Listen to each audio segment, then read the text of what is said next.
আসসালামু আলাইকুম ওয়া রাহমাতুল্লাহি ওয়া বারাকাতুহু গাইস। আজকে আমি যে কার্টুনগুলো করেছিলাম সেটির নাম আপনারা অবশ্যই জানেন। আর কার্টুনটির নাম হচ্ছে, আমি তারপরে বলে দিচ্ছি, কার্টুনটির নাম হচ্ছে মিনিয়ন্স। তো আজকে আমি আপনাদেরকে দেখাবো আমি কিভাবে মিনিয়ন্সগুলো আর্ট করেছি। তো প্রথমে আমি একটি সার্কেল করেছিলাম, তারপর আমি বক্স করে নিয়েছিলাম। সার্কেল আর বক্স লাগালাগি করার পর আমি নিচে আরেকটি অর্ধবৃত্তাকার কাজ করে নিয়েছিলাম। তারপর আমি ভিতর দিয়ে যত আউটলাইন ছিল সবগুলো মুছে নিয়েছিলাম। তারপরে আমি তার কাপড়ের কাজ করেছি, প্লাস চশমার কাজ করেছি। চশমার কাজটা আগে করেছি, চশমার কাজটাও আমি সার্কেল দিয়ে করেছি, মানে হাতে সার্কেল এঁকে করেছি। তো তারপর আমি এখন যেসব আউটলাইনগুলো ছিল সেসব আউটলাইনগুলো মুছে ফেলছি। আর আমাদের মিনিয়নটি আঁকা শেষ প্রায়, কিন্তু এখানে কিছু কাজ বাকি ছিল।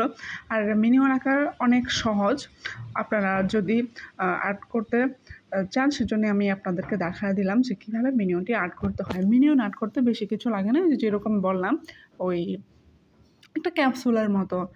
আর মানে সোজা কথা, একটা ক্যাপসুল দেখতে যেরকম হয় মিনিয়নের শেপটাও সেরকম হলেই হয় সব থেকে। আর যদি ক্যাপসুলটা না আর্ট করতে পারেন তাহলে যেভাবে আর্ট করতে পারবেন সেটার সহজ পদ্ধতি দেখিয়ে দিলাম।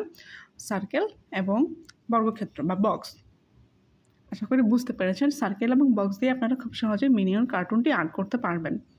তবে হ্যাঁ, আমাদের ইসলাম ধর্মে কিন্তু কোনো প্রকার জীবন্ত কোনো কিছুর আর্ট এবং আর্ট করা নিষেধ। আর কার্টুন তো আরও আগে নিষেধ। এগুলো জাস্ট আমি আপনাদেরকে শেখানোর জন্য করেছি।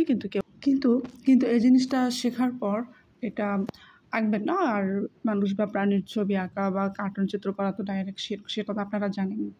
তো আচ্ছা, আজকের মতন বিদায়। আল্লাহ হাফেজ, ভালো থাকবেন।